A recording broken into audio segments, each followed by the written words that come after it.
एक गरीब किसान की दुख भरी कहानी। एक बड़ा ही धनवान आदमी एक गांव में रहता था। जैसे कि ज्यादातर पैसे वालों को होता है, इस धनवान सेठ को भी अपने पैसों का घमंड था। वह जिस गांव में रहता था वहां पर ज्यादातर लोग किसान थे। इन सभी किसानों के पास जितनी जमीन थी उससे कई गुना ज्यादा जमीन इस सेठ के पास थी।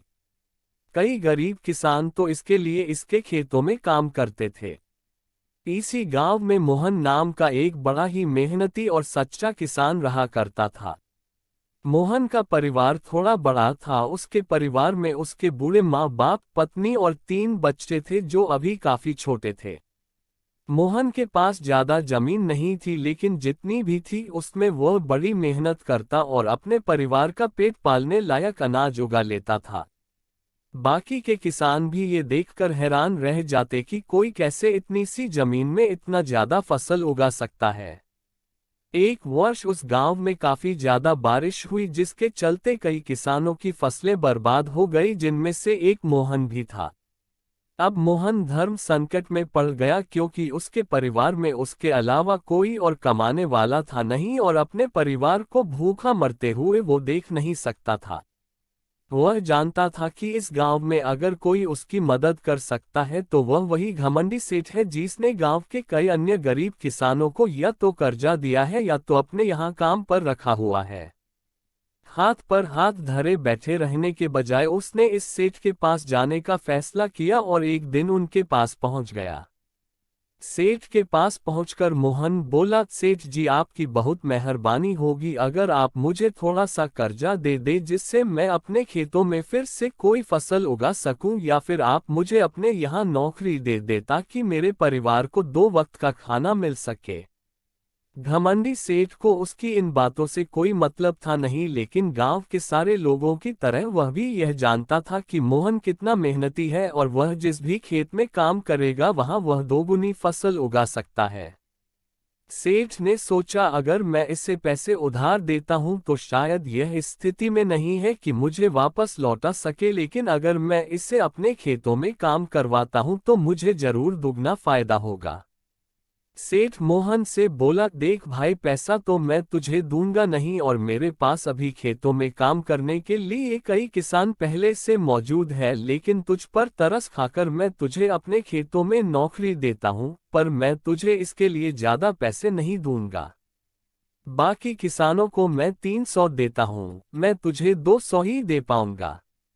मरता क्या ना करता। मोहन ने सेठ की शर्त मान ली और उसी दिन से सेठ के खेतों में काम करना शुरू कर दिया।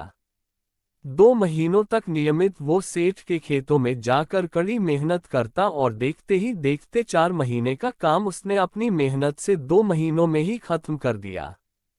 सेठ उसके काम से काफी खुश था, लेकिन वह कभी उसको यह जताता नहीं था। जब सेठ ने देखा कि उसका खेतों का काम अब खत्म हो चुका है, अगर वह मोहन को काम से निकाल देता है तो उसके 2 महीनों के पैसे बच जाएंगे, तब सेठ ने मोहन को काम से निकालने का फैसला किया।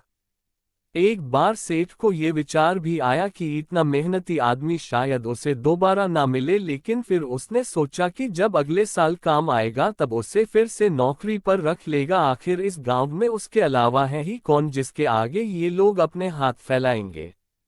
एक दिन सेठ ने मोहन को अपने पास बुलाकर उसको उस दिन का पैसा दिया और साथ में ये भी कहा कि कल से तुमको काम पर आने की जरूरत नहीं है। अब मेरे पास तुम्हारे लिए कोई काम नहीं बचा है। जब मेरे पास काम आएगा तो मैं तुम्हें बुला लूंगा। ये सुनकर मोहन का दिल बैठ गया। पिछले 2 महीनों से कम ही सही उसके बच्चों और परिवार के पेट में अन्न का दाना जा तो रहा था, अब वह क्या करेगा। यही सोचकर उसकी आंखों से आंसू निकल आए। मोहन ने सेठ के पैर पकड़ लिए और गिड़गिड़ाने लगा, सेठ जी मुझे इस काम की बहुत जरूरत है, मुझे मत निकालिए। अपने मतलब से मतलब रखने वाला सेठ टस से मज ना हुआ। उसने खरी खोटी सुनाकर मोहन को वहां से चलता कर दिया और मन ही मन 2 महीनों की तनख्वाह बचने से खुश होने लगा। अगले दिन जब सेठ सवेरे उठा और अपने आंगन में आया तो उसने देखा कि मोहन उसके आंगन में बैठा है। सेठ ने उसको पास बुलाकर पूछा कि क्या हुआ, तुम क्यों यहाँ पर बैठे हो। मोहन बोला, सेठ जी मुझे वापस काम पर रख लीजिए। आप जानते ही हैं मेरी आर्थिक परिस्थिति कैसी है। थोड़ी दया कीजिए। लेकिन सेठ ने उसकी एक ना सुनी और फिर एक बार उससे बुरा भला कहकर वहां से जाने के लिए कहा। बेचारा मोहन अपना सिर नीचे झुका के वहां से चला गया। अगले दिन फिर यही घटना दोहराई गई। मोहन फिर सेठ के आंगन में बैठा था। सेठ ने फिर उसको वहां से जाने के लिए कहा। यही घटना अगले कई दिनों तक चलती रही। अब तो मोहन सेठ के हकालने पर भी वहां से नहीं जाता था और वहीं पर बैठा रहता था। एक बार सेठ ने उससे पूछ लिया, तुम कैसे आदमी हो? मैं तुम्हारा इतना अपमान करता हूं लेकिन तुम्हें कोई फर्क ही नहीं पड़ता। तब मोहन ने सेठ से कहा, बुरा तो बहुत लगता है सेठ जी, लेकिन जब घर जाता हूं और भूख से बिलखते अपने माँ बाप और बच्चों को देखता हूं तब यह अपमान मुझे कुछ भी नहीं लगता। इतना सब कुछ होने के बाद भी सेठ का दिल जैसे पत्थर का बना हुआ था। उसने मोहन को अभी तक काम पर नहीं रखा और ना ही उसका ऐसा करने का कोई इरादा था। एक दिन सेठ ने सोचा कि कुछ दिनों के लिए किसी और गांव चला जाता हूं ताकि मोहन से पीछा छुड़ा सकूं। अगले दिन मोहन के आने से पहले ही सेठ अपने परिवार को लेकर अपने किसी संबंधी के यहाँ चला गया और वहां पर 10 दिनों तक रहने के बाद फिर अपने गांव अपने घर वापस लौटा। घर लौटते ही सेठ ने आसपास हर जगह नजर दौड़ाई तो पाया कि वहां पर अब मोहन नहीं था। सेठ ने सोचा, मेरी तरकीब काम कर गई। लगता है मोहन से अब पीछा छूट गया है।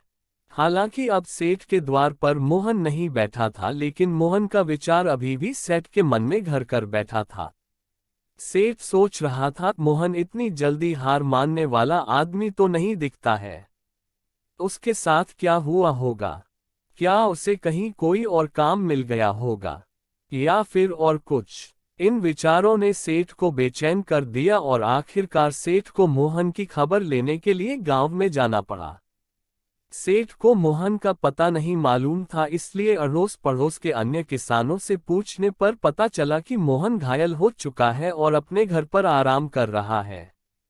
सेठ ने जब उसके घायल होने का कारण लोगों से पूछा तो सेठ को पता चला कि जब सेठ अपना घर छोड़कर किसी और गांव में गया था तब बंद घर देखकर कुछ चोर उसके यहाँ चोरी करने आए थे, जिनको रोकने की कोशिश करते हुए हाथापाई में मोहन चोटिल हो गया था।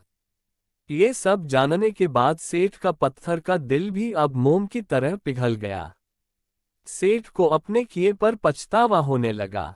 सेठ ने अपने आप को याद दिलाया कि कैसे उसने एक शरीफ और सच्चे आदमी को ज्यादा काम करवा कर भी उसको पूरा पैसा नहीं दिया और जिसको गले से लगाना चाहिए था उसे ठोकर मारकर भगाता रहा। सेठ मोहन का घर का पता पूछकर उसके घर पहुंचा तो देखा कि मोहन की घर की हालत बहुत खराब है। उसका परिवार भूख से बेहाल है और वह खुद अपने हाथ पैर पर चोट के साथ एक खाट में पड़ा हुआ है। ये दृश्य देखकर सेठ की आंखों से आंसू बह निकले। सेठ ने मोहन के पास जाकर उससे सच्चे दिल से माफी मांगी। उसको उसकी मेहनत के पैसे दिए, उसका इलाज करवाया और उसको हमेशा के लिए अपने यहाँ काम पर रख लिया।